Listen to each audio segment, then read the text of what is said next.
Hello, everyone. Happy Friday. We hope everyone has Hey, had a great week. As you can see, I have my partner in crime as usual, Cindy DeMant, and we have one of our guests so far, Christy at Meeting Wellness. We should be having Ellie here shortly with Nourishment Redacted. So she's just running a little bit late, which is totally fine. We're very much go with the flow over here. So let's go ahead and kind of see who is in the chat here, and then we'll kind of get things jumped off and started. Here we have Dustin, Keto Simple. you beat us here. You did, Dustin. Good job. You are very, very timely. We appreciate that. Here we have Jeff. Hi, everybody. Welcome, Jeff. Lynn is here. Thank you so much, Lynn, for your continued support. As always, hi, Cindy, Sana, Dustin, and everyone.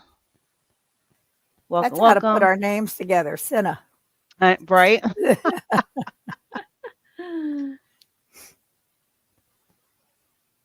And then we have Susie. Hi, all. Happy Friday. Hi, Susie. Hey, Susie. Susie was a guest. So if anyone has not checked out her interview with us, you can find that on either end, Cindy DeManch's channel or on my channel to check out her interview. She had an amazing journey to share with us all. Yes. Here we have Deb Riley. Christy, if you're Who not was aware, this is driving Cindy's. on her way here.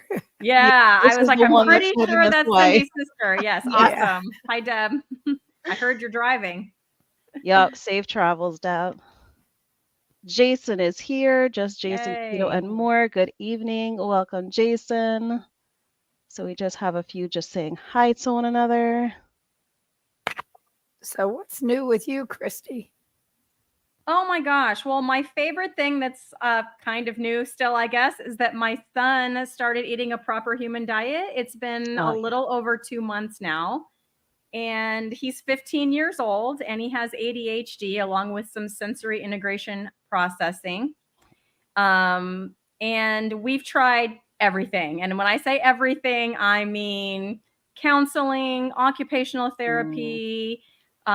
We've tried, different plans with the school, 504 plan, IEP, speech therapy. Uh, I don't know. There's probably more, right? Then all the ADHD strategies, timers, all of that stuff, and including even medication at the very end there. And nothing. I wouldn't even say it even helped a little bit, like because he was very against it. He's tends to be a little, not wanting to. If an adult says it, he doesn't really want to listen to it. And he's been that way for a while. He would, when he was younger, he had extreme meltdowns, extreme. When he was really little, well, like one time he pulled my glasses off and broke them, like extreme. yes. When he, because his emotional dysregulation was very severe. Um, and then as he got older, that just turned into like everything was a fight, even things that are just normal parenting things like time to take a shower or brush your teeth Hmm. or get ready for school. He was going to fight you. He was going to fight you. And ever since we changed his diet, he's watched me do this since last, well, I guess February. So a little over a year, if you count my months on keto. And, I just sort of mentioned to him that a ketogenic diet has been shown to help with like mental things like ADHD. Would you want to try it for 30 days and just see how you do? And, he basically said yes. And so, if we could figure out a way that he wouldn't have to miss his ice cream, that was his Yeah. one, thing. Keto And cow. yeah, I know I Just got to do, saying. I know. Yeah. That's And the so way. we found some, keto type desserts that he can still do. And as far as everything else, he's Right. started eating a lot more meat. So he really likes chuck roast. He really likes picanha. He never ate eggs before. He like today he came out and asked for eggs. Can you make some eggs? And I was like, sure, you know. He's So he being eats the a lot of chihuahua. eggs. He eats a lot of sausage. And then for the other things, we've done some, like some replacements. Like we do the carnivore pizza instead of, with the chicken crust and that kind of thing, which he loves that. He'll make himself the little carnivore pizza pockets with the cheese, surrounding the pepperoni and sausage. Yeah. And he can make those himself. And so, he's now been doing this for over 2 months, and it's like a night and day difference. Like he doesn't get angry. He doesn't like fight. He's on time for school. Yeah. He cleaned his room of his own volition. And I mean, the last thing he did was his closet. His closet was the last part left. And he filled our entire like trash receptacle. And I was like, that goes outside, like the big bin that the trash people come and take once a week. And I wasn't even mad. I'm like, we have nowhere to put our trash this week. And I don't care because it was all the stuff that came out of his closet. And that was just unheard of because he was sort of like never wanting to get rid of stuff before. Welcome, Ellie, to the chat. I didn't want to keep her back there. Yeah. Don't keep her back. Thank you so much. Let her light shine. Nobody puts Ellie in the corner. No, absolutely not. But that's Thank so you so much. heartwarming to me, Christy, because as you know, I shared on my interview that I had with you as well as Ellie, we have our own 15-year-old on this end. And very much so, going the route of starting him on a ketogenic diet, stop his seizures. Yeah. It's amazing. And that's very much, it could be, neurological, but then like some consider that also like a behavior thing as well. They think that something, behavioral is happening throughout the day and might trigger it was like also kind of like another kind of possibility they put out there. But that right there is like so touching to me because especially to see him start as a teenager, that's huge right there. And luckily I was able to start ours while he was still young before he got to those teen years. And, when they're teenagers, they could be very adamant. They could be their own little adults, Mr. and Mrs. Know-it-alls. So the fact that he's, picking up like that like he's making stuff himself and taking the initiative, that's huge right there. Hey, I'm ecstatic that my 40-something-year-old sons and my 20-year-old granddaughter are all doing keto. And that's difficult. Sorry, I'm like, my voice is messed up. Fantastic. Yeah, Cindy is under the weather, so we're definitely going to send her healing, speedy recovery vibes. Thank you, Ellie. Of course. Yeah, I just wanted to say I'm so sorry for being late. We had some little toddler issues that mommy and daddy both had to be there, and we were helping her through that, fixing up dinner. I do apologize for being late. I feel like I feel much better now that I'm hanging out with you guys. Hey, no, life it's happens, okay. Yes, and that's exactly what I told everybody, that you are running a couple minutes late, which is no biggie to us because we are very much like go with the flow. Life is going to happen. Oh yeah. So that's to be expected. No, we're so happy you made it though. Me too. Jay, are you on speed? I had to ask him what he meant by that. He's talking about because all the lives I'm doing. I'm like, I'm off school this week. It's my spring break. So he's not wrong. And then I've got invited by Cammie at Last Day of Normal. She's doing some canning and she wants to do it live. And she invited me to like kind of be the host because when she's canning stuff, she can't also like run the chat. And then she just kept asking me. So we've done 3 of those this week. And so, I've been live. Those are fun. A lot. You should check those out on their channels, the replays. You'll learn something. I'm definitely learning. It's great. Yeah, I learned a ton. Someday I might start canning. I don't know if it'll be before I retire from teaching, but she's inspiring me. It's pretty cool. She's canning meat too. Really? Mm-hmm. Yeah. That's the best part. She's canning meat. And you can just put it in raw because it goes in the pressure canner and it cooks as it cans. It's really cool. So yeah, because you're talking about like old age practices. Wow. Yeah, and it used to seem intimidating to me, but she explains all the steps and it's really cool. So Hey, Uncle Uncle Big Big Guy, Guy. Arden. Hey. Howdy all. Hi, Sana, Cindy, Christy, and Ellie. Thank you so much, Arden. We're happy that you're here. We have Sharon in the house. Hello from Hey, Buckeye, Sharon. Arizona. Welcome, welcome. So, Yeah, Ellie, here what's he's new giving with you these explanations. days? What's new with me? Well, we just recently got through a horrible stomach virus. Like, although carnivore makes you very healthy, it doesn't protect you from, you're not invincible. So we got hit and we got hit hard. And I'm so glad that this week we've been like healthy for pretty much like since like halfway of last week. I've been better, and but then my husband and my son were still like having some symptoms and stuff like that. So I feel like today is like the first day where we're like, okay, I think are we back to normal? It's Friday, ready for the weekend. I've been, you guys were talking about having your kids on carnivore, and this is something that I've recently been struggling with. I've been trying to pursue it, and most meals are like all meat, like there's many weeks in a row, but then sometimes those carbs, they just sneak into the house.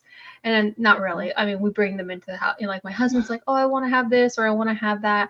And I feel like I have this like conflicting mindset, because it's like, of course I want to give her the most nutrient dense food. I'm talking most about my daughter. My son eats everything, but every single meal is a struggle. Like what we were doing earlier, that was the struggle. And I'm not trying to put her down.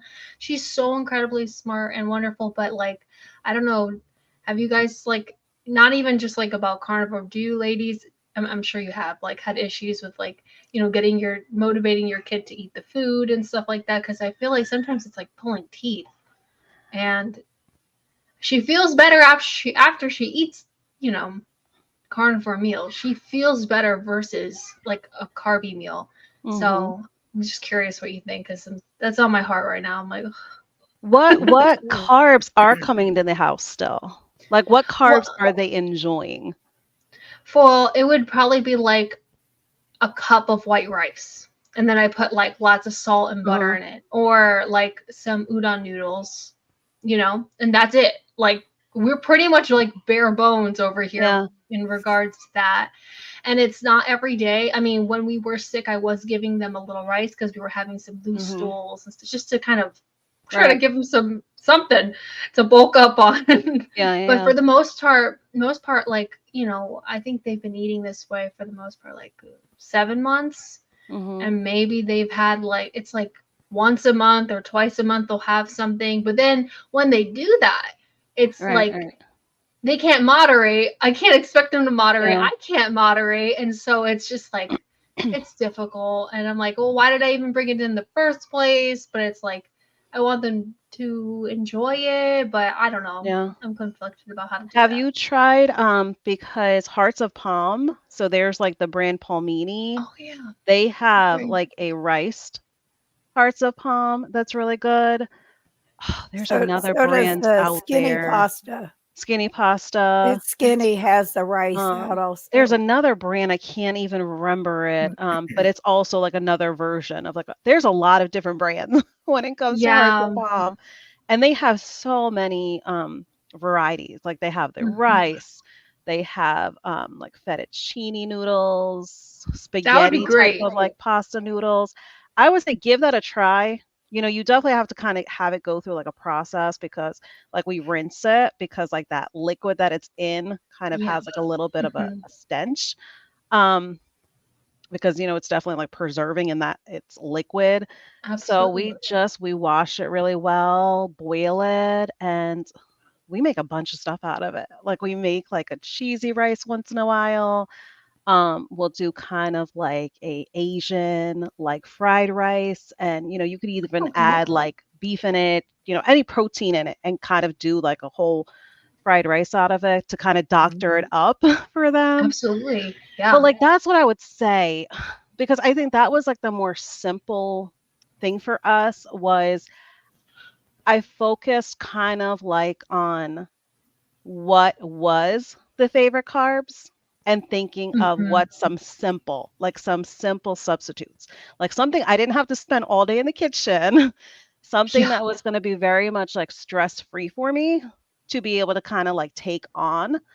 Because if they end up liking it, you don't want to feel like, oh my gosh, like this is a recipe. I got to spend like 1 or 2 hours Mhm. because now I got them hooked on it.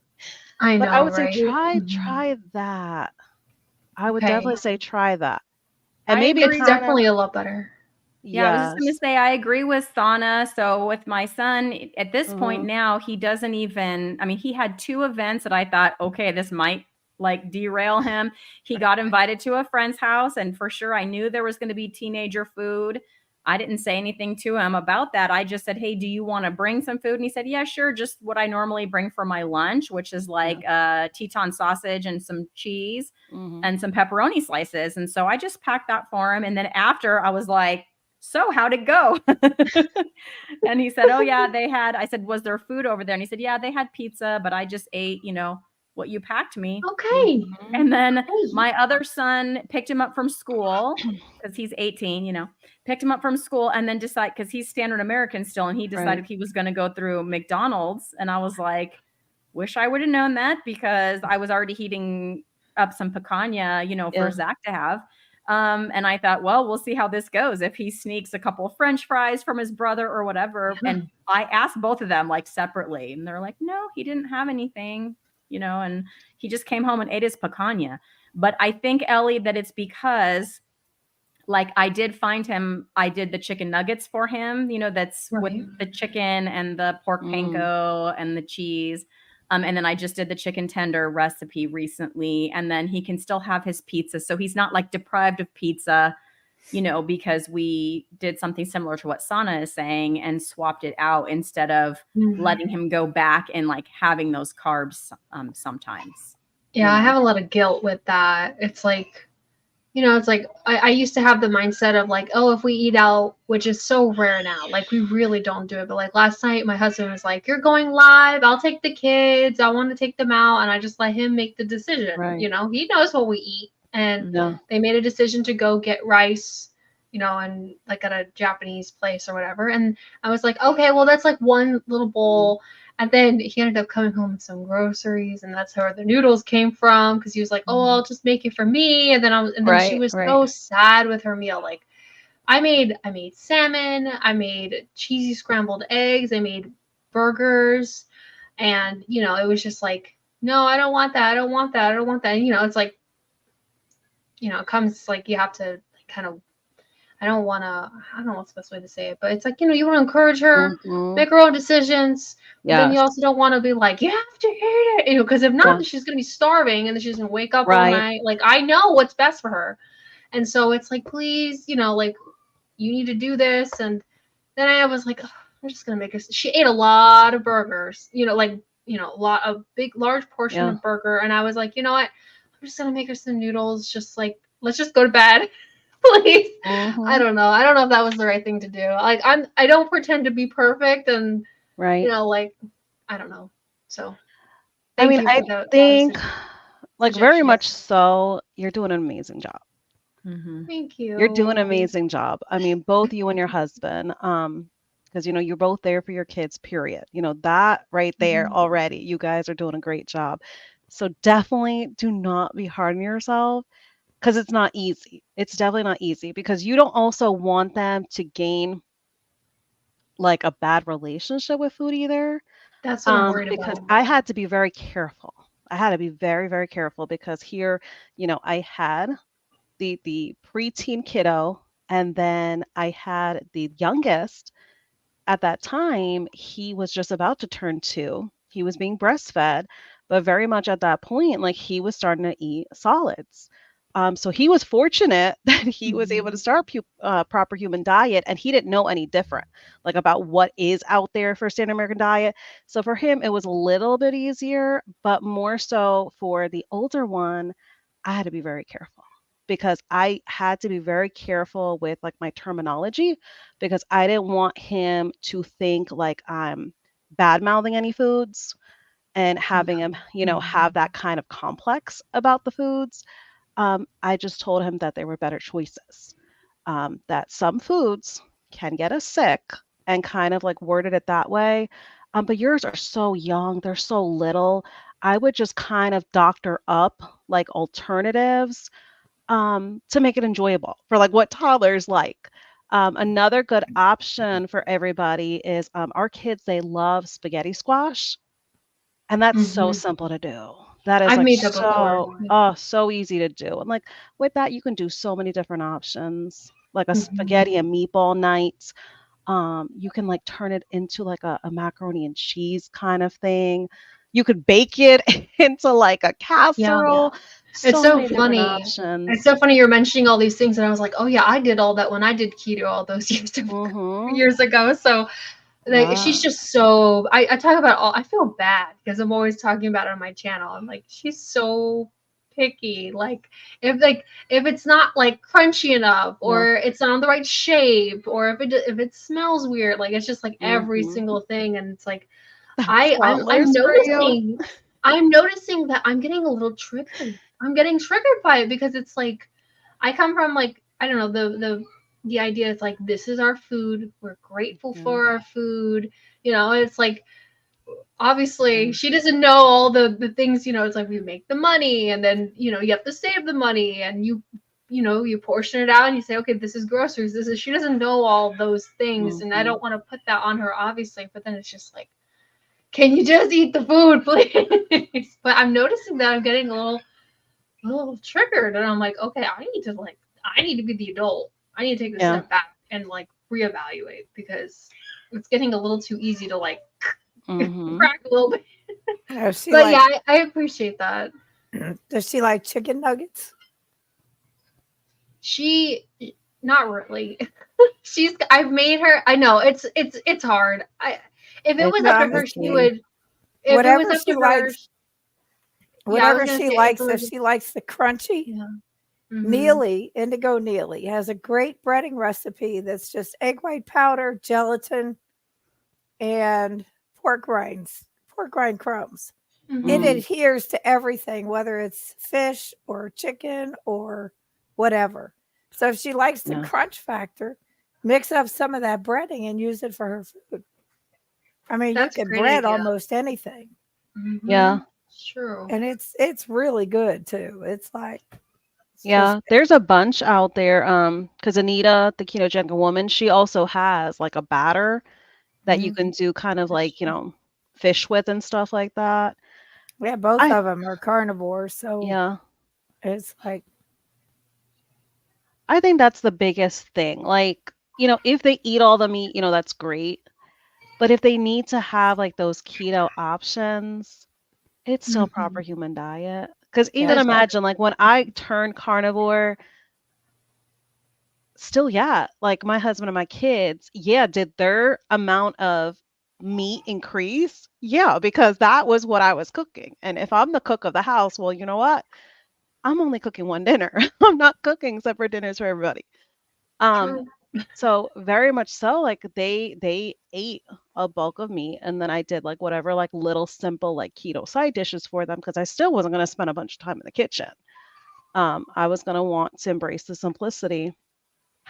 Here we have dark carnivore, which is Charlie was raised on the eat Um, everything on your plate attitude, which I'm consciously not passing on to my daughter. Ladies, what are your beliefs about when your kids should stop eating prepared meals?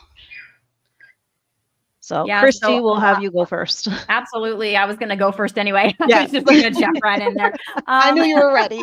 I'm ready. Yeah, I just because I had the same upbringing, Charlie. So I mean, Mhm. there were nights where I was at that dinner table for hours, because I would not eat the peas or the fish, the things that I don't like. Still don't like them today. So it did not help me learn to like fish.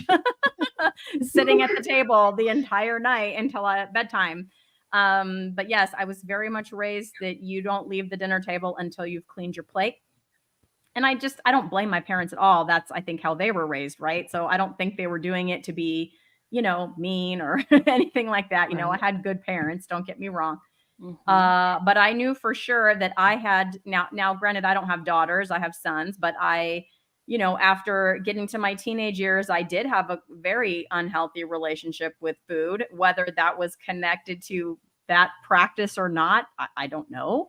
But you know, I did get into a very much of like, I'm gonna be able to restrict my calories if I want to. And so yeah, I got into that very strong, you know, binge restrict. So I have never done that to my kids, and to this day they're very much like, you know, I only want this much. Or like the other day, my son took his eyes were bigger than his stomach. He took a ginormous helping of chuck roast, and then he came out and he was like, I can't eat all of this. What do I do? And that, because that usually doesn't happen, because usually I'll portion it, you know, for him. But it was just in the crock pot, and I'm like, oh, no worries. We'll just cover it. We'll stick it in the fridge and you can finish it later. So he went and warmed it up, I think like the next day. Still couldn't finish it all. We had more than 2 servings worth in that bowl. And then he didn't ask me. He just put it back in the fridge.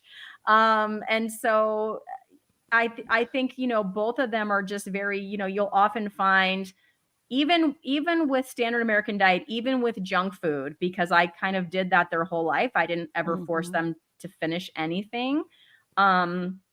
Very different from my own history with food. You know, they would get candy, let's say at Halloween, and months later there would still be candy that they wouldn't have eaten, because it's not like, oh, I have this candy and I'm just gonna, they just never got that mindset. And it didn't really click with me until I started eating this way and thinking, wow, you know, and really looking and being like, you know, they can open a bag of Doritos, you know, eat a few, and then the bag will just be sitting there. Like if I open a bag of Doritos back in my proper, or before my proper human diet time, I mean, that whole thing would be gone. Like the whole thing, no question. And they just don't do that. And I wonder if it has, I don't know, but I think hopefully, you know, it has something to do with, I've never made them, I'm not the clean your plate club. If you don't eat it, you're not hungry, and you must not need it then, you know. But at the same time, they weren't ever grazing all day. It was very much like we eat at meal times, and that's when we eat. So I think it's been healthy for them, because that's how they've been their whole lives. And they're now 18 and 15, and they don't feel like they have to finish something when they open it, you know. Very great points. Ellie, what's your take on this? So I was kind of in this way of eating as well, you know, eat everything on your plate. But I think it's because I used to feel really good when I ate all of my food, because I would get that praise. And I think that ended up translating later on into life. Like, I eat a large amount of food, I'm happy, I get praise, you know. And like, so because I always ate my food, I never got punished for it. And so I think it's ironic now I have the opposite with my daughter. And so sometimes I'm like, you know, like I said, I'm being 100% honest. You know, I get a little triggered, and I'm like, just, you gotta eat you have to eat your food. But then I also know that that's not the right way to go about it. And there's some days where I'm really good about it, and I'm like, oh, are you full? Because that's what mommy wants. Mommy wants you to be full and have energy, and then you can go do whatever, you know, play with your kitchen or something like that. But then there's some days where I'm just like, I know what's going to happen in the future if you don't eat now. So it's like, here, can I feed you? Can we put a little cream cheese on it? Can we eat it with some butter? Like, I'm trying really hard to just get her to eat sometimes. But then, you know, because she tells me she's hungry. You know, it's not like she's like, oh, I'm just not hungry, because I can tell when she's like, oh, I'm good, I'm not hungry. And then, because she's always hungry, I feel like, because she's just not getting enough food. And so I think toddler stage is so tricky, because they're very much grazers at that toddler stage.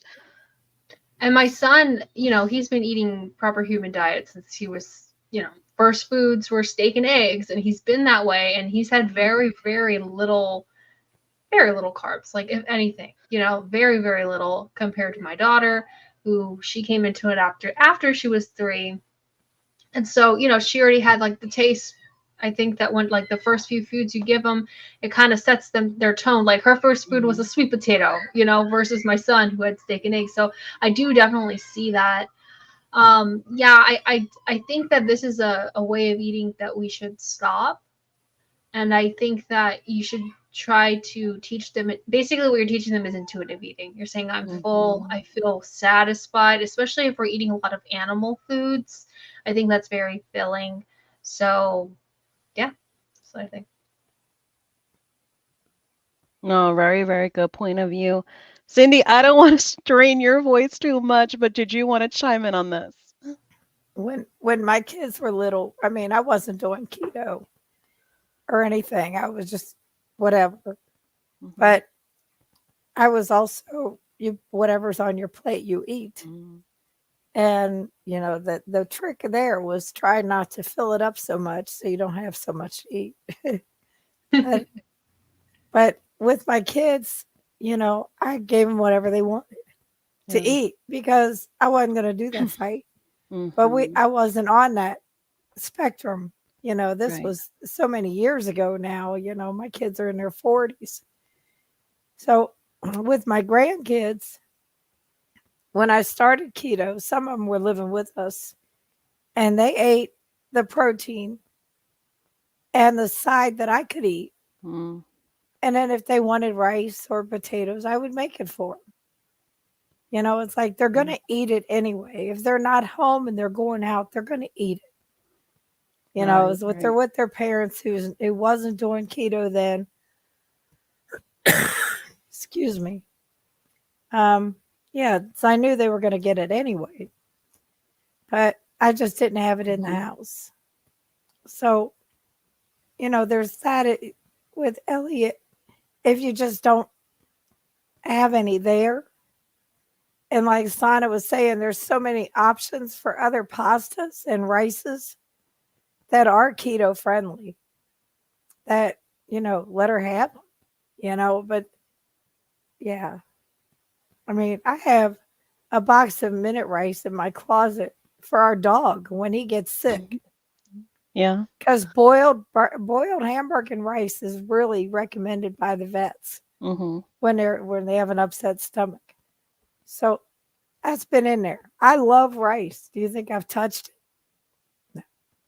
No. I don't care. But other than making it for him when he was sick. But yeah, with the kids, you got to be really, really careful, but you should never feel guilty because, we can only do what we can with what we've Mhm. got. You don't want to be that iron fist with her because then she'll grow up thinking, I can't eat this. I can't eat that. I can't eat this. I can't eat. And she's going to rebel even more. Mhm. You don't want that because there's nothing worse than a rebellious Yeah. teenager. Yeah, you gotta Nothing really be worse. careful because, a lot of times, it can trigger eating disorders. I had to be really careful. Even like personally me myself, like because when we did start off keto, who was I tracking like nobody's business, everything that I ate. So best believe, Charlie, when it comes to this eat everything on your plate attitude, I grew up in a very strict Muslim household. So, yeah, it was very much engraved into us. Waste not, want not.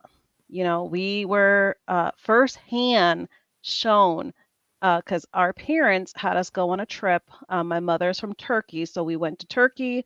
My father's from India, so they took us to India. They showed us firsthand what it looked like. Like we barely spent any time in the tourist areas. We were more so focused on learning truly about the culture. And the only way you can learn about that is if you go to the small country type of areas. So, firsthand, our parents wanted to show us what it was to live in these other countries and kind of really show us how they were raised. So, very much when it comes to the aspect of food, that was very much so the way it was. Like you had to be careful how much you took on your plate because then you were told, well, you shouldn't have took it. Well, now you got to eat it.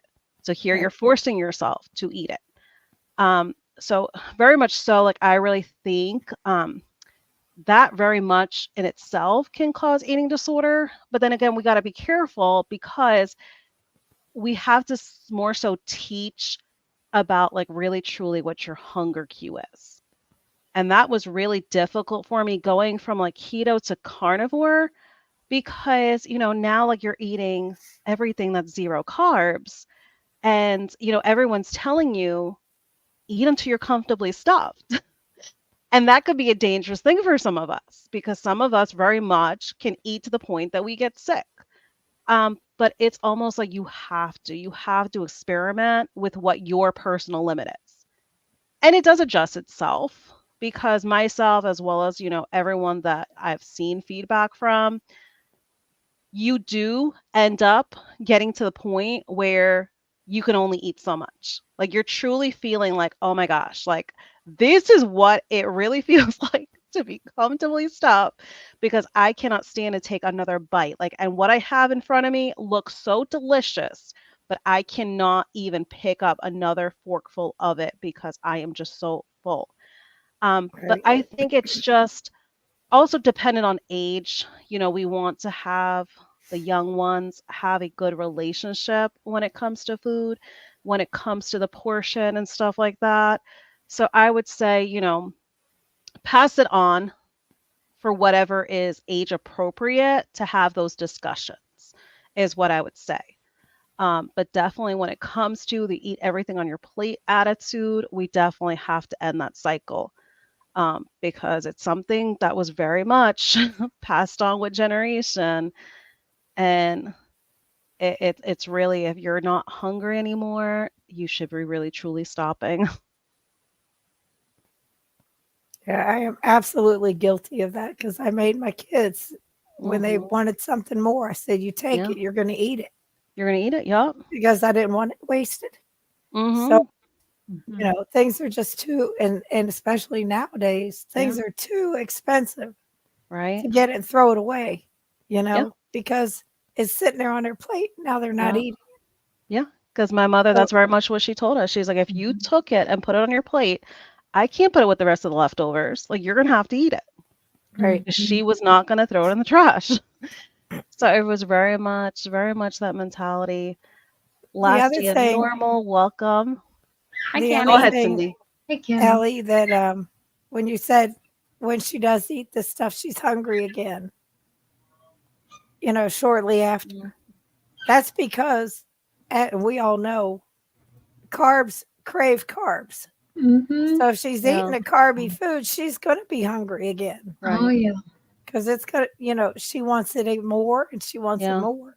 That's just normal behavior Hmm. when it Mhm. comes to carbohydrates, Yeah. even if they're the good ones versus Hmm. the bad ones.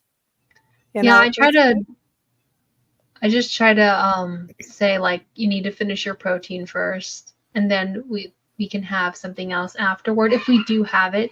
I like to use like the terminology that like rice and noodles because that's all and bread and stuff like that. They're sometimes food. It's something that we sometimes can eat, but if we eat a lot of it, mommy and daddy used to be very sick, and when we decided to add more animal products she knows what that is. She knows what carbohydrates are. She knows what fat is. She knows what protein is. Like she Yeah. knows all the words, and I'm very proud of her for that. But yeah, I like to use the sometimes food kind of terminology, and it was really funny. I got her like a little wooden I like to do wooden toys, so I got her this little tea set that has, it came with like little treats and stuff, and she's like, Hmm. "Mommy, this is not healthy. It's all carbohydrate." I love that. And it was really funny. But I did get them like another little set that had the salmon, the steak, the fried egg, and stuff like that. But she was just like, "Yeah, I don't want that. I just want to play with my tea set." So I don't know if I'm trying, guys, because like she doesn't eat any like sugary stuff at all. Like the Hmm. worst is like a berry, and once it's gone, like we buy our groceries for the month, and once it's gone, it's gone, you It's know? on you. So I definitely need to just make sure that the other stuff is out of the Hmm. house, and I do that. I'll try them. She's not really into veggies, but I will definitely try them, and I'll let you guys know. So Yeah. thanks for Definitely that. for that age, you're gonna definitely have to doctor it up because that's very much so. Like what I had to do early on, Mhm. you have to doctor it up. To their like standard American diet stuff, you have to doctor it up. It sounds kind of like horrible in a way, but like think of it this way, it's still the real food approach. So even if you have to doctor it up, so be it. It's still the healthy Mhm. ingredients, the real food ingredients compared to the processed stuff. So even if you had it doctored up, it's still no biggie. There's And a they're good gonna they're gonna question be for you. more appealing to it. Go ahead. Does she like pancakes? She does. I've been making Courtney Luna's carnivore bread recipe. I make it Okay. into like I just uploaded a video about that, and I make that into French toast, and it's just eggs, cottage cheese, pork rind crumbs, which I make myself, and then and melted butter. And you make that into a batter. You bake it as a bread, and then you slice it up and you fry it. She eats that. I will make it. I don't care if it's 12 eggs to No. make a loaf. Yes, that's right. It's 12 eggs to Right, make right. one loaf. Yeah. That's one swap. Like, so I was gonna say that's definitely like breakfast is good if we have the French Hmm. toast and we have and the sausage. Yeah. That's good. She's been enjoying. I've been making kefta for her. You know what that is. Yeah. Yeah, I've been making well, Americanized version, but I've been making Hmm. kefta for her, and she's been enjoying that. It's basically like Turkish meatballs. My husband taught me how to make it, but with very little seasoning because we do less Hmm. seasoning here. And so I'm still trying to get those dinners down. I need to find the perfect meal, for all. I don't want to talk about her the whole day. So if anyone wants, we No. can No, talk yeah, about it'll something it'll else. definitely come into place because think of it this way, even us as adults when we were standard American diet, we Mm-hmm. were very much like toddlers still. We grazed all the time. It's like it was never enough. Like especially if you were doing something like for me, it was like I could be reading a book, I could be watching TV, had my snacks there because I was very Mm-hmm. much a savory food addict when it came to the standard American diet. I didn't care too much for the sweets, but guess what? Still yet, I was still having my body with every episode of that snacking. I was affecting my glucose. And then you have that period in time where you're having that high spike and then you're having that plummet once it kind of starts calming down in your body and stuff like that. And then guess what? That's the point in time where you're like, I need something else, like I'm hungry again. Because your body had like empty carbs. So we went through it even as adults. So that's why, more so like we can't be so hard on the kids for like we were addicted. We're And bad. that's very much so. Like these companies, they know what they're doing with their ingredients. Because it's very much triggering to our bodies, our mentality that, oh my gosh, it tastes so good. I can't get enough of it. Don't take it away from me. Mhm. Because look, we even have grown adults that have a hard time going on the proper human diet, any spectrum of the proper human diet, because they feel deprived. So very Absolutely. much so, it's not just the children. So don't, you know, anyone in the chat, do not be hard on yourself. Definitely do not be hard on yourself. Like think No. about like how far we've come when it comes to how much knowledge we have now. So you have all the resources. Like you definitely have all the resources that you need when it comes to anybody trying to transition themselves or their kids. All the resources out there. Just take your time. Don't be hard on yourself. In time, it will all come together. Like Kirsty and I, we've gone through it with our kids. So most definitely, like we can vouch. Like it seems difficult in the beginning, but things just click. Like one day things just click and you're just kind of taken back like, oh, okay, like I'm going to keep my mouth shut. I'm going to leave this alone because it's working as it should. And you just kind of go with the flow at that point in time. We have I Gail was just sharing. I was just gonna say another avenue for great recipes is Chris Cooking Nashville. Yeah, He's Right. they're got simple. his Yeah. pancake recipe, which is why I asked. The first time I made that, and my husband tried them, he said, "Now those are pancakes. Oh, nice. They are extremely good. That's just it's crazy. Yeah, he I don't know has a how lot of he easy, does it, simple but it's recipes. just Yep. crazy. Yeah. Gail here sharing in my house, it was just try it. Then you Mhm. could say you didn't like it and wasn't forced to eat it. Yeah, that's a really good mentality as well. Because that's the other thing too. Like if it doesn't even taste good to you and you're being forced to eat it just because that was what was cooked. Yeah. Yeah. Yeah, that's a tricky one as well. Here we have Scott in the house. Hello, one and Hey, all. Scotty. Welcome, welcome. Happy Friday. We have a few saying hello to each other. Here we have Tuber Chat, Connect and Grow, Word Up. Welcome, welcome to the chat. Here we have Scott sharing, my wife had a drawer full of treats for the kids and they had full-time access. Drove me crazy until I realized the kids were not eating the junk because it wasn't denied. To this day, they are good. You see? Interesting.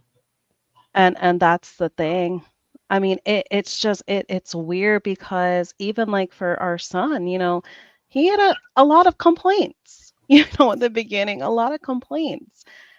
And it's just, I'm telling you, it's just like something clicked. And then one day it's like the complaints stopped. He was enjoying everything he was having because I think because we kind of focus on the simple substitutes, so he didn't feel any deprivation at all. Like he didn't feel like anything was missing, so to speak, because like all those like little holes we were making of taking things away, things were getting filled in those places.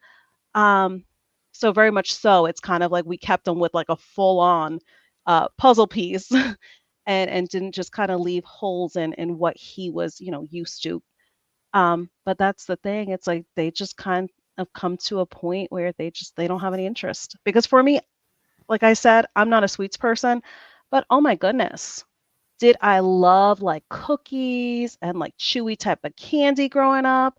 But even for me, like in my teenage years, I did not enjoy it anymore. I don't know if it was like more so like taste buds change or something, but yeah, it just comes to a point where you go through like a transitioning phase, like just naturally on your own. Thank Yeah, you so much. We my appreciate son you, Super feels Chat. comfortable now. So when he misses something, which Yeah. hasn't happened, but toward the beginning, he would let me know. So like one of the things he told me, I don't know, maybe 3, 4 weeks in, he was like, I miss my yogurt because he used to eat like sugary, vanilla Oh yogurt. yeah, And yeah, so yeah. I bought some like whole Greek yogurt. Right, right. And I showed him the difference. Like I showed him the labels. I Yeah. was like, look at the carbs, and he adds a little vanilla extract Hmm. and some allulose to it.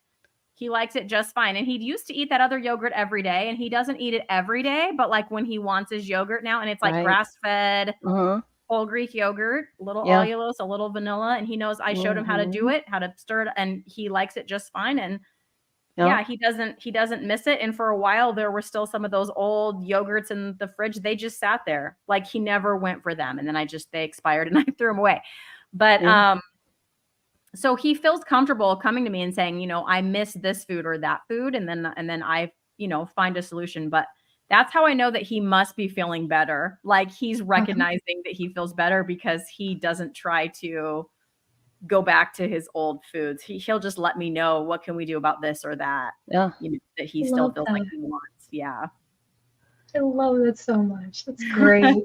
Yeah, our What? son's biggest thing was he loved, oh my goodness, when I tell you he loved mashed potatoes.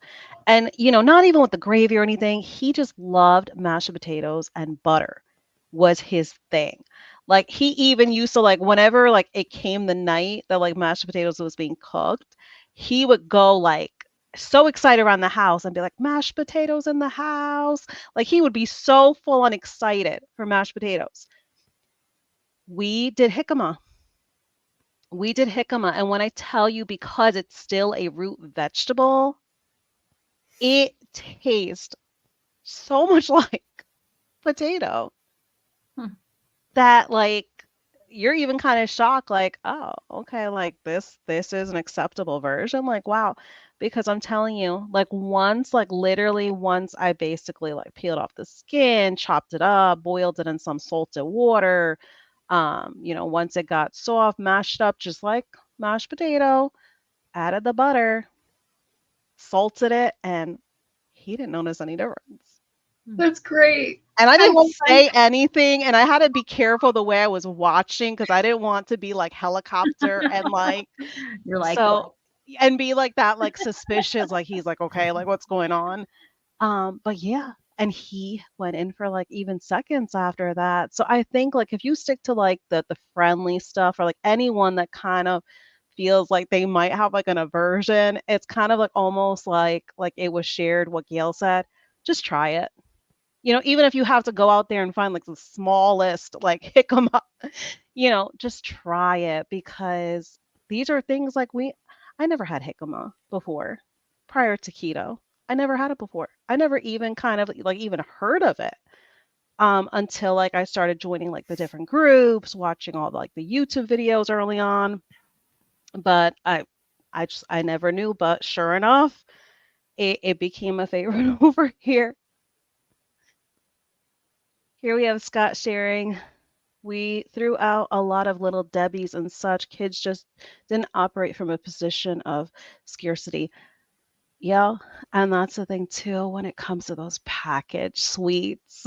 Those can be very, very tricky even for adults because they package them in like a way of convenience that even like a lot of the places that like I worked, I would see people showing up with like their little plastic wrapped like honey buns, like all like the little Debbie snacks and stuff like that. So it's not even like a kid's thing. Like that's the thing. Like a lot of the kids stuff trinkles to some of like our adulthood is very much so like what ends up happening. But yeah, it's crazy. It's crazy that the cycle that goes on. Love it, portion control. Yep. Yep, if it's done the correct way with the correct mentality, absolutely. And here, Christy shared with Scott, my kids never have felt that they were in that scarcity mindset. Yeah, very much so. Yeah. I love how that word mindset was used because the mentality of this is truly, it has to have the proper approach. Scott sharing, I lived in the scarcity mode my whole young life, and it's been a challenge to this day. Internal discipline never really developed for me. My wife is the complete opposite, discipline for days. Yeah. And, we have to also think, when that discipline, it can't develop, or it's like sometimes hard to have like a grasp on it, we can't be hard on ourselves. Because then, of course, like putting that stress on ourselves causes like a whole ripple effect of other things as well. Um, so that's the thing. We kind of have to like work our way to it. Because I could tell you, like, my mentality at the beginning when I started keto over 5 years ago, and like my mentality now, I went through like a complete entire like renewal of my mentality. So we definitely go through phases, just because, I felt like I very much so like I had everything in control early on. I truly didn't. If I really evaluated what was going on, I didn't. And I had to accept, I couldn't be hard on myself about it. I had to take it as a learning experience and kind of say to myself, well, what are you going to do about it? Don't complain. Don't beat yourself up about it. Like, what are you going to do? Like, focus your time of pondering on what your next actions and steps are going to be. Did anyone want to touch on this right here? This topic when it comes to discipline? Well, I would just say that after living in a house where I was in the Clean Your Plate Club and I was going to sit there till I ate whatever food I didn't like, I was going to sit there till I ate it or till it was bedtime. When I went to college, I ate so much stuff because mom wasn't there and I could have ice cream for breakfast if I wanted, and I could order pizza when I wanted, and I could eat that for breakfast too if I wanted. And I could eat Lucky Charms because I'm an adult now and I don't see my mom within 200 miles of me. And so I very much put on the freshman 15, 20, whatever it was, because I had no internal discipline, right? My mom had been my discipline. And then when that was gone, I didn't have it for myself. And it took me till the age of 47, to figure it out. So. Yeah, it very much, that's the thing. It's like we can't even make anything be like an age thing because we all go through these phases throughout our entire life. Right. when I was growing up, we didn't have all the snacks around the house all the time. So when my kids were little, I made sure I had things handy at the house. And it would be days where they wouldn't get touched because it was there and it was ready for them. Mm, I think if you keep it from them, that's when they want it more than if it's yeah. easily accessible. Mm-hmm. And, but even right before we moved away with my 20-year-old granddaughter and my 40-year-old son, they would buy stuff and bring it in the house because I wasn't buying it, Mm, and it would yeah. sit. I'm like, why are you doing this? Why are you even buying And it? it's like you were saying, Christy, about opening the Doritos. They would open them, eat a few. Now, if that was me years like you, they would have been gone. But Mhm. Yeah. they could eat something, put them down, and I'm like, why do you get this stuff? But it's always been that way for them. It's always been there if they wanted something, and they didn't Yeah. gorge on it because it was always ready. Mm-hmm. So, it's just the way. Now, when we would have something when I was growing up, if they would buy something, Yeah. it was gone the night we got it. It was like, that's it. So I Yep. didn't want that to happen with my kids. I Mm-hmm. wanted to make it available. Right. And if they wanted it, they could have it. If they didn't, that was fine. It's there. So, I think gorging on something because you don't have it, Mm-hmm. except once in a while, is way Yeah. worse than Oh having it yeah. right there Mm-hmm. for when you want something. Yeah. Yeah. Because on that very much could be eating disorder. Like if they know that you don't agree with it coming in the house, they're gonna sneak behind your back and binge Right. on it. Right. And this way they were, and I knew they were bringing it in the house Mm-hmm. because it would stay in the Yeah. kitchen. They weren't allowed to take it Right. downstairs or upstairs. Mm-hmm. So, and I could see it. It wasn't moving. It was still there. I'm like, why are you wasting your money? Because it was like, you're not even eating this stuff. Yeah. But, Yeah, ladies, my I'm oh, really going to sorry. have to go because Yeah. I'm Okay. just miserable. My throat is killing Aw. me. But Okay, Cindy. I'm going to go. Yes. No. Absolutely. And you guys enjoy the rest of the chat. All right. And You as Feel everybody Feel in the better. better chat, thank soon. Yeah. you. Definitely feel better. Focus on Oh, healing. I need to. No, absolutely. But thank you. Thank you for coming and hanging I out because we've wasn't going to already been blow on it for off. almost an hour. Yeah, You hung in there. I tried. It was like, Yeah, no, but now it's absolutely. really getting sore. So, Yeah, yeah, yeah. No, we don't all want you right. to strain yourself and cause Bye, more problems. everybody. Have a Good great night. night. Have a great weekend, everyone. Good night, Cindy. Oh, Hmm. Hope she feels better. yes. Oh, because her voice. Oh.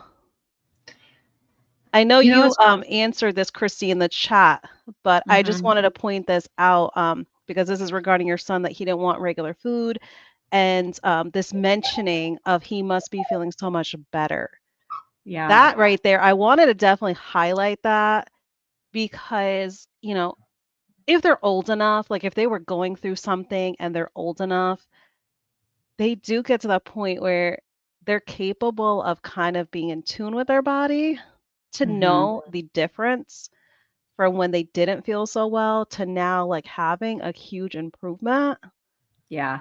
It's funny because as a teenager, he won't talk to me about exactly how he feels better. Like he's just like, Yeah. I don't know, it's fine, Yeah. whatever. Like he has to be cool, right? He's just too cool for all of it. I think it's a And so boy yeah, thing too. yeah, It's yeah, definitely yeah. a boy thing. But at the same time, you just watch this evidence, right? The Yeah. evidence is piling up. So after the first 30 days, he's not like, I'm going back to my French fries, and he didn't go back. He didn't go back to his oatmeal and his juice, which, I thought were healthy. Mhm. Yeah. He didn't go back to any of that stuff. He just kept going, and it wasn't a big deal. He didn't have to Mhm. think about it. He was like, yeah, I'm doing good. I'm used to the food now. Might as well keep going. yay. And then this, like I said, within the last 2 weeks, having these couple of challenges, he Yeah. didn't even blink. It didn't even Mm, seem hard. So it's like I know. And yeah. then just watching his behavior. So it's like I know he's feeling better in there and he's just, too cool to really elaborate Yes. on it. So maybe someday, maybe when he's in his 20s, someday he'll share a little more Uh-huh. about, how he's feeling. But yeah, I it was cool because like I said, I really didn't push it. I just kind of wanted to see how he would choose to handle it. And yeah, Smart. he Yeah. just blew it out of the water like not even a problem. Round of So That's applause. huge. yeah, so he's feeling better. You just know he is. I just can't wait to someday if he chooses to open up about it. So, and there's your pixel sighting for the night, everyone. Yes. Hi, Oh my Pixel. gosh. I absolutely love that. Scott's saying, I'm living proof of that, washing pizza down with beer night after night. Yeah. And Hmm. I think that's kind of when we go through like that like moment of like perspective to like how much we ate before. And a lot of us now, like especially when it comes to our meat portion, like we definitely are packing down the meat. But like in the comparison of like the carbs that we were having, we were stuffing our faces with it, and then like shortly, like later on, we still wanted something else. We still Oh, wanted, like we still felt like, oh, there's room for dessert. There's hmm. room for like another snacky type of thing. Um, but then now, like, Christy mentioned with your son, like taking the meat and sometimes that gets to be the point where like our eyes definitely deceive us of how much we really want to take. But it's like the protein, like just the meaty goodness is just so satiating that we're done. We are literally done. Like once we have like that meal, like you definitely feel done. Your mind is definitely off of food. So it really for sure like it changes your mentality completely. I think with you not even realizing that you focused on healing your mentality and your relationship with food when it comes to your mentality, it's like it automatically just kind of heals itself or gets itself into the progression of healing to have that better like relationship with food is what literally ends up happening. Yeah, the stuff in the cupboard that's still there because my husband is still very standard American, as is Yeah. my older son. So there's still all the chips, all the ice cream, and it Mhm. doesn't even phase me that it's You there. see? Which That's still, when huge. I think about it, like I don't think about it except when I'm talking about it like this, but it Right. still blows my mind Mhm. because that stuff every night, would call my Yeah. name. And then to your point, Sana, I'd go and I'd have something salty, and then there Right. would still be room for something sweet, right? Because Yeah. you hit both of those things. And at night I would just binge on all of that stuff, and it's still there, but now that I'm eating all the meat, all the Mhm. fat, I don't care. I don't even think about it being there. um Usually if they Yeah. want something they have to ask, because I won't even think to Mhm. get it or order it or whatever. Whereas before I would just kind of naturally order all the Right. things, or go shop Oh, for all yeah. the things because I was eating them too. um and now it's like they have to tell me like, oh, we need this or that. Yeah. So it definitely changes your mindset about food. And I think my younger son Zach is learning that too, because yeah, he'll say that. He'll go like, I always forget how filling this stuff is. Yeah. Oh, good. um so And that's it's the greatest thing too, because you do have like the older one that is now eating this way, and then like the peer influence or like the sibling influence is huge. Yeah, it's actually the younger one that's eating this way, and hopefully he will impact his big brother. Yeah. His big brother also has ADHD. It's not as maybe as Cool. severe in some ways. Right, right. Um, I brought it up to him a couple of times. This has helped your brother with his ADHD. What do you think? And he just kind of Mhm. smiles at me and doesn't. He's not Yeah. It's like, interested. I like ice cream, mom. Yeah, at this No, I'm time, good. yeah. Sometimes if I make like the chicken nuggets or the chicken Uh-huh. tenders or the carnivore pizza, Mhm. he does like them. I say, look, Oh, there's good. all these things just like this. You see how you're enjoying these, and Right, right, right, you yeah. know, who knows? I'll keep chipping away at it. Maybe he'll decide to Mhm. give it a shot. You never know. You never know. He might end up surprising you. He might. I was just thinking about so my husband and I, we end up talking about food a lot Mhm. because I we think that the reason why my husband has ulcerative colitis is because, which is very severe. Like, if you guys don't know, watching, my husband's almost died 4 times. Mm. He's gone through feeding tubes. Even one of the feeding tubes got infected once, and he Oh was, my goodness. having, it was awful. And so he's still suffering with the repercussions of, and he grew up in a household where there was stuff all the time, like Mhm. all the different snacks and stuff, and he could eat it whenever he wanted. And so I can believe I completely forgot about this, but it's like, my husband has a very high metabolism, and Mhm. he's very hungry all the time. Like, the first time ever that he felt full was when he started eating carnivore.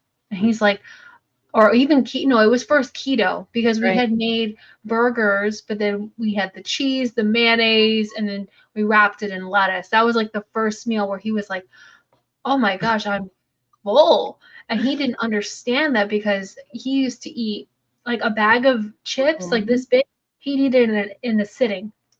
He was one of those video gamers. He'd play a video game, eat, eat, eat, and it just became this, like, you Yeah. know, symbiotic relationship almost. Right, Like, if right, you right, play yeah. games, he had ice cream. If you play games, he had pizza, or all Mhm. those things that we try to avoid now.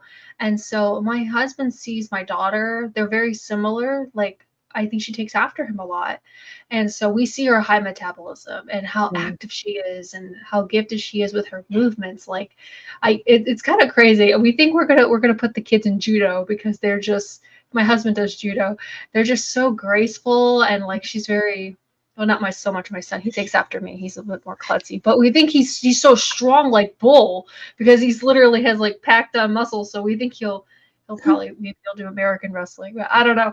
But so I think it's funny that him and I, because we're raising the same kids, Mhm. but we both have those different like environments where it was like I ate all my food and I was happy, and I rarely ate any kind of sweet things at all. Like, I Yeah. would let my Halloween candy rot in the closet, and my mom would take some, and she'd take it on her way. I was more like a savory food kind of thing. I didn't Right. start liking dessert until I worked at a bakery, and I was making all of them, and then I started sneaking them. Like, oh, these went bad. Just start eating. It was really bad for me personally, but yeah, so there's sometimes, even having all the stuff, if you're not fueling your body with the right things, you're still going to be hungry. But I'm so Mhm. glad that you guys are not in that situation, because I really think that the food that my husband ate is what caused his ulcerative colitis, and he's doing better, for the most part, but still Yeah. relying on medicine because the damage has been done. Mhm.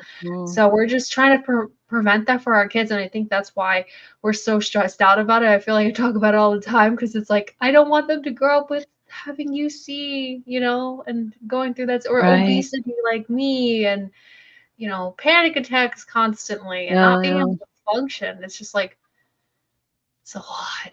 I think, they say ignorance is bliss. Sometimes I wish I didn't know Mhm. anything. Yeah, and that's very much so, because I think that also kinda gets to be like the slippery slope, like what you're Yeah. saying when it comes to the knowledge. Like for me, I had to naturally like cut my social media time, like my screen time, Yeah. because I have, my screen time that I have at work. And, sometimes just like naturally, like sometimes like I would get into like working like 9 to 10 hour days. And then because my employer, they don't offer overtime right now. So I've been having to like deduct, from like my hours by the end of the week to not go overtime to go beyond, 40 hours for the week. But I have all that screen time. Then it's like my kids, they homeschool full time. So then I have the screen time with them. So I think like screen time in itself, like I try to minimize, but also more so, like you're saying, the knowledge part of things. I had to be really careful because I was kind of really getting really deep into like because I don't know about everybody else, but like if you end up watching a video, regardless of whose, video it is, and you hear like all these topics and stuff, I research it. I go and I dig deep into the research and I'm just like, oh wow, like the light bulb goes off, like, oh, like I never heard this before. Like I want to find out more about it. And then you start researching, and then it could be such a slippery slope because then it's like you now have this knowledge, and it's kind of almost like putting kind of like that fear in you. Like, Yeah. kind of like you're mentioning, Ellie, like, with what your husband went through, because like he went through it in like such a severe way. Um, and that's very much so like how I feel about our second child. Like with what our first child went through with the seizures, here I'm thinking to myself, like, oh my gosh, like I need to nip this right away. So that's why he literally was having breast milk and was on the ketogenic diet early on. Because I said, you know what, I'm not even going to have him try anything standard American diet. Like I'm going to try to, Mhm. and it was sad in a way because I kind of very much felt like I had to shelter him. And Yeah. it's like, what kind of way of life is that for him? What kind of way of life is that for me? Because I'm having to now, kind of be like too overprotective as a parent. So I think it is a slippery slope knowing too much because then it's like we're always kind of like having that in the back of our mind, like, oh, we got to prevent this. Oh, we got to be more That's strict on me. ourselves. And that's the thing, it's like constantly, it's like compartmentalized in the back of our head. It's like we Mhm. file that information away and it's constantly like playing back like over and over again, like a broken, tape recorder. And it's difficult. It's difficult because, you kind of want to feel like you want to, grow with your knowledge. Um, but then again, it could also be a not so good thing as well. Like in Double-edged my own sword, right? experience, yes, it's very, very tricky. But Charlie's sharing, I think the clean your plate belief is still engraved into me. Very rarely do I let steak or brisket become leftovers. I mean, I would definitely say at least it's steak or brisket that you're going overboard with. And also, as long as you're not getting sick. If like you're not causing like a constant where, oh, you're overdoing it and here like you're feeling crummy later on after doing this. I mean, it's no biggie to me at least. Do either of you want to touch on this, like as far as, getting to the point where like you're still having, your meaty plate and you're still kind of just, doing the clean your plate mentality? I mean, I don't know if I have much to add to that. It is like that for me, though. If I cook a Mhm. big ribeye, I'm going to eat the big ribeye. Like, there's not Yeah. going to be leftover ribeye for sure. For sure. Yes. If I want to have leftover bacon because like I need it for something later, I have to make extra. Like if there's not going to be leftover bacon, I Mhm. have to prepare extra bacon, Yeah. for that purpose. So I maybe some of that is still there, you know. I like to cook a lot so I can Yeah. be lazy later. That's why I have leftovers. That's Mm. it. I like to Yeah, make a lot so we could just heat it up and because right. carnivore foods take a little longer. I'm sorry, like Yes. 15 minutes longer than like, cooking Mhm. something in the microwave. But Right. um because sometimes kids are like, I'm hungry, and you just need to have Yeah. food ready and they can't wait On 20 hand. minutes for a whole meal to be done. So Yeah. I make No, leftovers. I absolutely. enjoy Like, it. especially when you have little ones, certain Yeah. cuts of meat, if you do overcook it, they're not the very best anymore, that the taste is just not the same, texture is definitely not the same. Mhm. So to be able to kind of take care of like that cooking to make sure like it's done right the first time, because there's definitely like a lot going on in the household, like especially when you do have young ones, that kind of committing that time to just prep everything all in one day versus having to commit that time like day after day after day. It gets to be tricky, like with the little ones especially, kind of just running around the house and wanting your undivided attention. It definitely makes things a lot more easier. Last day of normal sharing. I'm totally triggered by my child's pickiness. Yes, yes, yes, yes, and more Yeah. yes. I just chose not to be with my son. That's We good. had, so my older son has a very severe peanut allergy. When we initially had him Oh. tested, they told us that it was a level 4. And I was like, oh, so like on a scale of 1 to 10, they're like, oh no, a scale of 1 to 4. And I'm like, oh, so basically the worst peanut allergy Oh my humanly goodness. possible is what Wow. he has. So, I mean, Whew. because of that and because of his texture issues, which Yeah. although he's not the one diagnosed with the sensory Right. integration, he still did have some of that. And then when my younger one came along with all of the texture issues, I was like, all right, I'm just not fighting the food battle. The only time it got weird was when we go to other people's houses because Mhm. then they thought different things should be happening, right? Yeah. And then I would hear about it, about whatever my parenting, whatever their opinion of my parenting and what my kids would and wouldn't eat and whatever. Yeah. That's the only time when there was an issue, I would say. But yeah, I just Right. chose because it wasn't just only pickiness, right? Some of it was allergy related, some of it Yeah. was like Yeah. texture issue related. And I just thought, this is a battle I don't want to fight. So I'm just not Yes. going to fight it. If that means that he's eating pureed foods when he's 2 Yeah. and 3 years old, I guess that's what it means. Yeah. Because he was legitimately throwing up when given Mhm. anything with texture to it. Mhm. Yeah. So Yeah. yeah, other people would look from the outside and be like, you're just not, you're just Mhm. allowing him to just be a baby No. and all this stuff. And it's like, he's It's a No. throwing medical up. condition. It was a Yeah. medical Getting condition. Yeah. That's yeah, different. especially when it comes to So getting sick. Oh my gosh. yeah. So he wasn't diagnosed until after Mhm. that. So maybe Yeah. that was part of it, not having the diagnosis in my hot little hand, as they Right. say. Right. But it was just I did try, but even sometimes I'd hear it from my husband and I'd be like, hey, if you want to try to train him to eat Mhm. XYZ, then you go right ahead, but don't Yeah. put it on me. That's so hard. But I was triggered by it for a long time. You would try because it's like Yeah. people eat, like what's wrong with you? Eat. Oh my gosh. Until And I it's like just if had they to only knew like what was happening truly behind closed doors.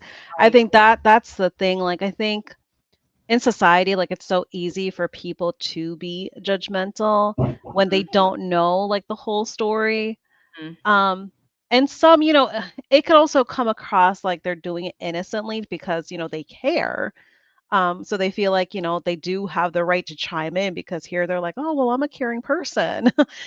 But then Mhm. again, it's like that caring can come across doing Mhm. like more harm than good because they can, make you feel like guilty about something which you really don't have any reason to feel guilty of. Like you're doing what you need to do for your child, like period. And only you're going to understand that as the parent first and, firsthand understand like what you're having to do more so than Yeah. any outsider can Yeah. vouch on behalf of. Yeah, they weren't there at the meal table. They never saw him Mhm. actually throw up, so they just thought Mm, he's just being dramatic, she's just yeah. being permissive, Wow. kind Mm. of thing. I'm going to try to play catch up here because we're a little bit behind in the I know for chat. sure there've been a couple of questions, just if you wanted to find them. Jump around. Let me see. I don't have timestamps for you. Sorry. I would have starred them, but I can't because I'm just a guest here. But We don't have the power. I don't have the power. So Gail Ivy at 4:19. So I guess that'd be 7:19 your See my time. time. Here we go. So Gail is asking, how have any of you taken nystatin for a fungal infection in the gut since going carnivore? I just started and it's making hungry all day long, no matter how much I eat. So have either of you had an experience with No, nystatin? I haven't. I saw her question. I was hoping someone else would have had that experience and could help her. Gail, is that one of the side effects on that medication? Maybe that's a Yeah, side effect of that medication and it's to be expected because you're taking it. But I've yeah, never taken that, so no, I haven't had that yeah. experience. Yeah, that's also sparking my curiosity as well. Um, is to kind of I would find out like even if you have to kind of do like your own research, I know that could also be a slippery slope, Oh when yeah. we kind of rely on the internet. Sometimes we find out stuff like we really did not want to know. But I would say like more so like see if you could even like search on YouTube. So you're kind of trying to focus on seeing if anyone, like if any of the health professionals in the proper human diet community had spoke on behalf of this topic. I would more so want to watch one of their videos instead of just kind of dabbling in just kind of like some of the other healthcare professionals that might have their videos out there because that's definitely going to come with a whole different perspective. Um, but yeah, that's what I would also be curious about as well. Like Christy's mentioning, if that's a possible side effect. I would Because, with also, I some of don't, these I, medications, there's a laundry list mm, of yeah. side effects.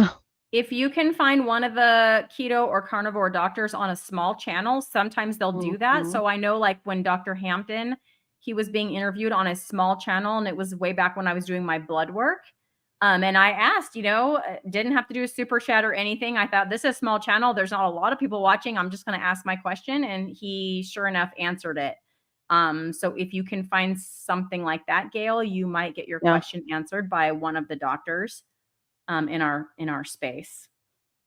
Yeah, that's a good point as well, because I know even, like, for Dr. Chafee, some of Mhm. his chats can get really wild, but luckily, he was on a smaller channel live, and he was able to, like, freely focus on answering some questions. So whoever was in that chat definitely was spoiled because they were able to get multiple questions Yeah, answered by him. yeah. And So then yeah, that's definitely a good Maribel point. Maribel at 4:36. So All right. 7:36. She didn't mark it with a QQ. She's Scrolling. asking for our thoughts. Let's see here. 7:36. There we go. I have a hard time hearing carnivore heals all. I don't doubt, but I just have a hard time. What are your thoughts? Who wants to go first? I'll go first. Go ahead, Ellie. Um, I think that although I do think that anything on the proper human diet can really help with many, many Mhm. illnesses, autoimmune conditions, help you lose weight, get that inflammation out, repair mitochondria. I think metabolic health is one of the most important things that if you can regain and you figure out exactly how to do that with your food and not through medication. And I think it seems like a lot, doesn't it? It seems like Mhm. this miracle treatment. It's like the guy selling snake oil outside. He's like, "Oh, here, buy this. This will solve everything." It does feel like that sometimes.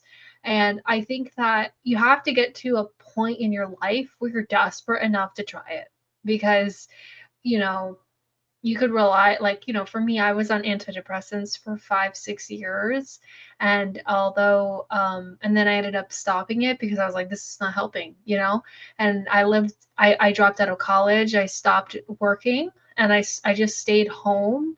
I watched videos all day, and I just laid in my bed for another 5 years. So many 5 years in my life. I find the number five comes up a lot in my life, but so that's a side note. But I feel like you have to get to a point where you're willing to try anything because Mhm. the advice that is usually given by medical Right. professionals or even just your loved ones is usually not helpful, or it Mm. doesn't apply to you. Like my grandma, she grew up always being able to moderate her food. Like I see her eating like the tiniest of meals, and I'm looking at her. I'm like, I know as you get older, you lose like some of your taste buds, and think Mhm. food becomes more difficult to eat sometimes. But like, I feel like my whole life, she's like, I eat it this time, I eat it this time, I eat this time, I have this snack, and this is my portion. And I grew up watching her Right. do that, Yeah. and like, so if you can do that, more power to you. But I think that you just have to get to a point where you're willing to try anything. And being on the proper human diet seems to work because when you eat your species appropriate diet, you feel better. Like, have you ever read The Hungry Caterpillar? If you haven't in a while, he eats all sorts of things. He eats, like all the berries and the fruits, Mhm. and he's still hungry. He's still hungry. He's still hungry. I read this book to my kids every day, so it's like very ingrained in my mind. And then there's one day where he eats everything: a chocolate cake, ice cream, a lollipop, pie, a sausage, and he had a stomach ache. And then the next day he eats his leaf and he feels better. And I think that can help our gut heal. And so I hope that's encouraging to you. I know it just seems like magic, but it's not. It's what we need to eat to feel better. I think that's a big role in healing. So I 100% agree with everything Ellie just said. So ditto to that. Ditto. That shows my age. Yes. Ditto. I remember real dittos. Anyway, but I will also add this, that I think especially since around the 1970s, and I've seen a lot of videos focusing on this, one particularly even today from Jason Fung. Looking back even at photos from the 1970s, like there's not an overweight looking person to be found. And it was before all the dietary guidelines for Americans. It was before the low fat craze.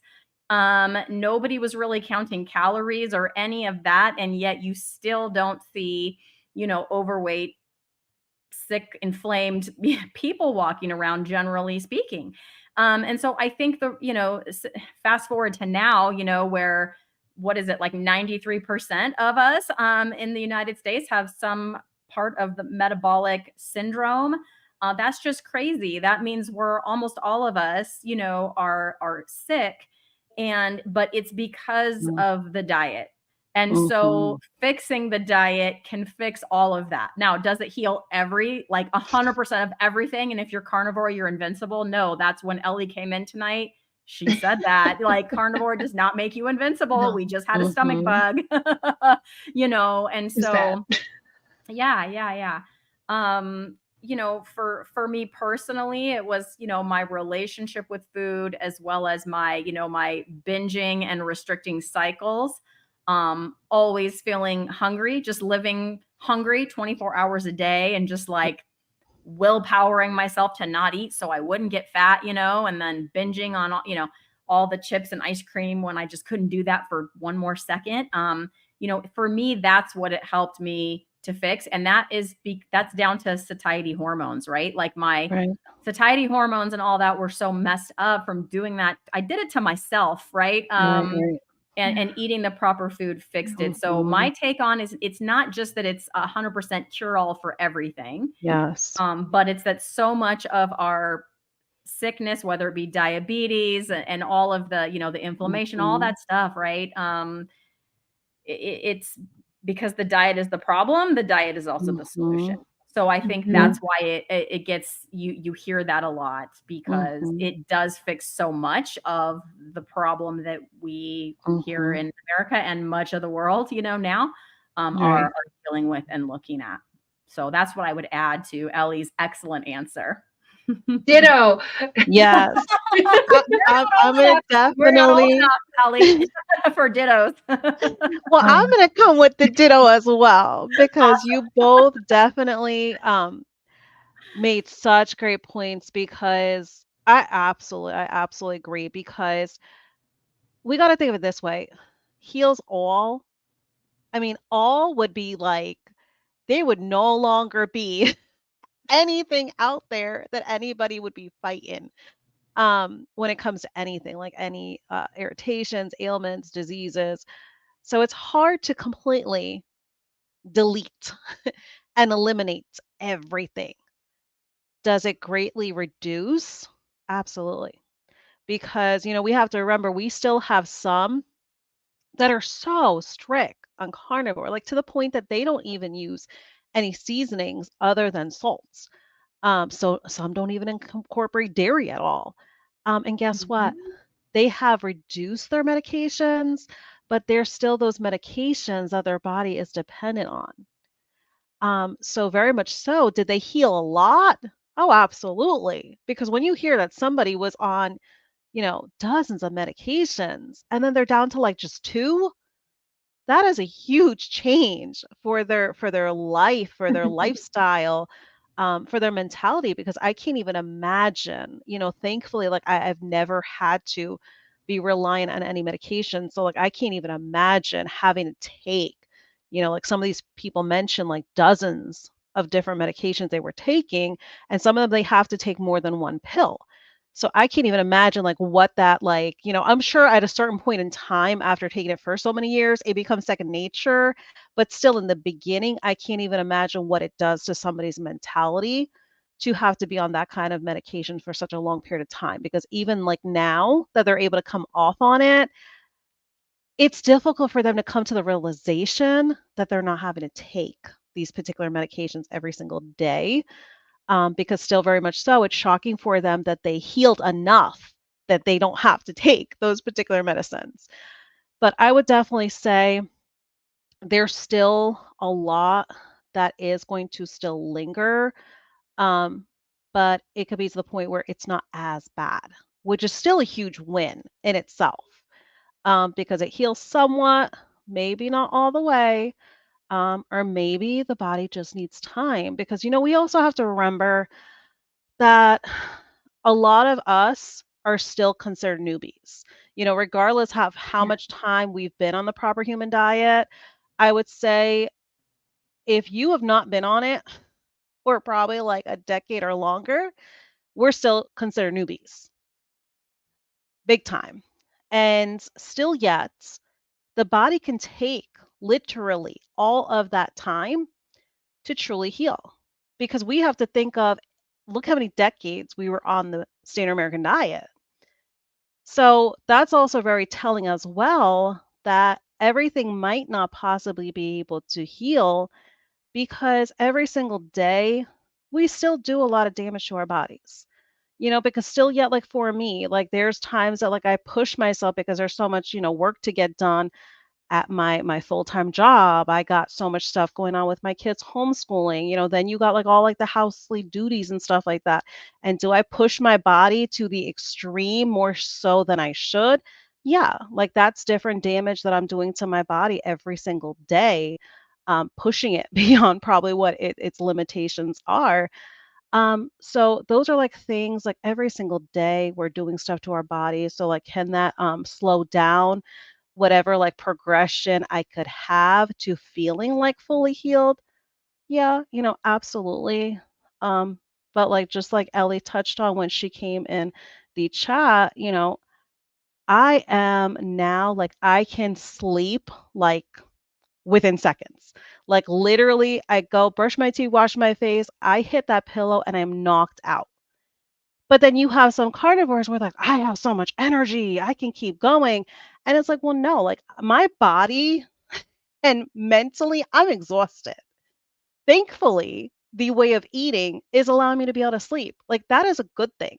I should not be Mhm. feeling bad because my body can now quickly fall asleep. Like I no longer suffer from insomnia. So the thing is, even when it comes to healing, there could also be different perspectives of healing, Mhm. because that That's other true. person, their perspective is like, I have so much energy. Like, I feel like this is my healing. And then here, I'm a quick sleeper and I stay asleep the whole entire night. With pregnancy now, I do like wake up early morning to go use the bathroom because of how much water I drink throughout the day. So, Mhm. yeah, Yes. do I have that? But I'm telling you, as soon as like I literally get back to bed, I'm knocked out like all over again, as Mhm. if I like never even like woke up. That's great. But it's That's also different amazing. perspectives as well. Like that's the thing as well. Like what does healing look like for you? Is Mhm. also like the other kind of question like you have to ask yourself. So, but very, very good points from everybody, because no, absolutely, it's not going to be the cure all. Even though, some might give that perspective, it's definitely not the cure all. And, it's sometimes kind of bad to label it as such, because then I feel like some like beat themselves up because then they think like, Yeah. oh, I'm not healing, I must be doing something wrong. But there could be so many different things going on with that. It's not that you're just doing anything wrong, it's just everybody's body is different. We were all uniquely made, so we're all going to Mhm. uniquely heal Absolutely. on our Mhm. body's own timeline because we definitely all did different damage to our body. So I would definitely say it's difficult to hear that it heals all. You just have to focus on like your own perspective of that. Ditto. Maribel, I would like to add that I'm very glad you brought that up, Maribel. When I saw that, I was like, oh, Yeah. we have to Mhm. make sure to talk about this because It's Yeah, no, great. I that's a very sometimes great feel that way question. too, that it's not always, Mhm. realistically stated. I Yeah. definitely think it's the proper human diet and it did Mhm. done so many wonderful things for me and I'm so much Right. better. Is my life perfect? No. Mm-mm. Is my No. body perfect? No. No. Exactly. Um, it's much improved though, Yeah. you know. Yeah, even like that's why I try to only because like I feel like it's important for me like the way like, terminology wise, but like even for like my mental health. I don't consider like my mental health even though like I've came such like a far way with my mental health Mhm. healing. I still consider my mental health still in a progress of continuing to heal because I want to feel like I'm continuously like a work in progress with it. Because, it's difficult because once you kind of get to that mentality where you're feeling like, oh, I healed it, I don't got to worry about it no more. But no, like with your mentality, that's something like you always want to work at. Because there's so many aspects of this that when it comes to your mentality, like we were talking about, like portion wise, you have to have a certain mentality about that. You have to have a certain mentality when it comes to triggers that are around you. Um, you have to have the mentality of knowing that you're deserving of focusing on these proper human diet foods. If you do have like a slip up, don't beat yourself up about it. Just get right back on track with whatever you can do, like with that very next meal, with that very next day. There's so many aspects to having to keep your mental health in check. So even for something like that, I would never consider myself completely healed because I want to make sure like I keep that constant like healing focus and you know keep that kind of like that perspective for myself that I have to keep my mentality strong and in a healthy place compared to where it was before because for me I didn't acknowledge it. It was very much like on the back burner. I did not acknowledge that I did have mental health problems. So to kind of keep myself like in perspective and keep that constant reminder, I think is really important. When you're on a healing journey, is to always keep yourself like very much like in tune with what you're focusing on healing. So I believe we catch up with all the questions. I'm going to go ahead and touch on like these last comments to get them highlighted because we've been going for about like an hour and 37 minutes. And I want to respect everybody's time, especially our guest. So last day of normal saying carnivore will make so many things better, but it won't resolve everything. A paralyzed person in a wheelchair won't get up and walk, but they will be better off eating the proper human diet. Yep. Exactly. It's not going to change, the situation that they're in because, they are paralyzed. But if they, for example, if they are overweight and they have somebody caretaking for them, I'm sure that person would appreciate for them to come down to like a bearable size to be more of like a comfort situation to be able to help them a lot better. So that's the thing, it's like kind of like helping yourself. You could end up helping those like around you to make it kind of even like more easy for you to be the type of person that it's comfortable to live with you kind of situation. But no, I'm happy that you touched on that. So this is just answering for Gail's question. Here we have BK. You came in when a lot of the chatter was going on, so welcome, welcome. I'm proud to be a carnivore rookie.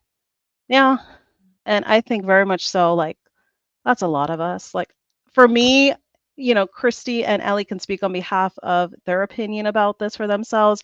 But for me, I would always consider myself a rookie because honestly, like I would never consider myself like a carnivore or like a proper human diet expert because still yet, like over 5 years later on the proper human diet, there's still so much stuff that's coming about, like so much new information. That's why you even see like Dr. Barry, such like a common name in the community. He even has to go through and update his videos. He has to put like year updates on them to even, validate that that information is still current and up to date and that it's accurate. Only because things do change so much. And imagine like he's a healthcare professional and he's a popular healthcare professional in this community. And for him to have to go back on his information, imagine how all of us are with the information that we know, if he's even having to go back and backtrack. Did either of you want to touch on that? I still feel like I'm a rookie. And if, like I said earlier in this live stream, if you count my keto months, I'm over a year. So not even, I mean, you're 5 times longer than me, Sana. But like you said, it's like I don't even think I figured out what macros my body likes the best. Some days I'm thinking about protein, some days I'm thinking I don't have enough fat. um for being a woman and hormones and all that stuff that you hear about, I wonder, should I be supplementing iodine? It seems like every Hmm. day somebody comes out with something new Yeah. about that. And so, it's like you said, it's always learning something. And I think the N equals one, the longer I'm in it, the more I realize the N equals one thing is just very, very true. And I Right. think it takes a long time to sort of dial it in exactly for some of us. I know I find that to be true for myself. And, but yet I'm glad that my feet are on the path, right? That I'm on the journey, Yeah. and I know that I'm much better off for it. So who knows? And then as you continue getting older as well, my body's going to change. So I might dial it in for a second, and then I might hit menopause, and then have to readjust everything. So I just think that's part of being human. Did you have anything to touch on that, Ellie, as far as Um, the status of feeling like a rookie? yeah, I think that with any to be able to admit that you don't know everything shows that you have humility, and that's a really important skill to have, especially I think if you're like, I hate saying it, but we're influencers, I guess technically. If you're an influencer online and you're sharing your story, it can seem like, maybe as a viewer you don't know as much as we do, but we're learning just as much as you do, as you are. And I'm so glad you're proud to be a carnivore rookie, because that just shows that you're always willing to learn. Yeah, very, very, very true. So I don't see any other questions coming through. I know I addressed this in the chat, but Scott, Me he too. was I did too. We love apologizing. Scott. No Yes. We way. love No, it. never ever apologize. Your existence is so entirely valued, because you guys have to think, for me, it does not bother me.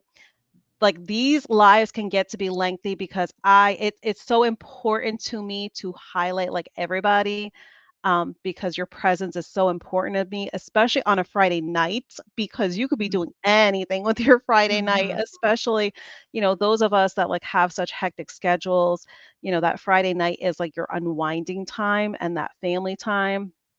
So no, we absolutely wholeheartedly appreciate anyone's presence when you guys show up for us all, because that definitely gives us that motivation and encouragement to keep going with our content and with whatever lives we do. So, no, absolutely no apology needed at all. But everyone, with that being said, we definitely wholeheartedly appreciate you all. Oh, here we have Tom Garvey, the keto cook, coming in. Oh, He hey, also Tom. has a channel. So anyone that has a channel, feel free to mention in the chat that you have a channel. That way everyone can go and support you as well. But Tom Garvey, he has a channel as well, and he cooks chef style. So definitely go Ooh, ahead and check him out because he has cool. some amazing recipes that he throws down. And then here, oh, okay, off to Carnivore Kips tomorrow. So Carnivore Kip is having a meetup, is what he's speaking on Yeah. behalf of.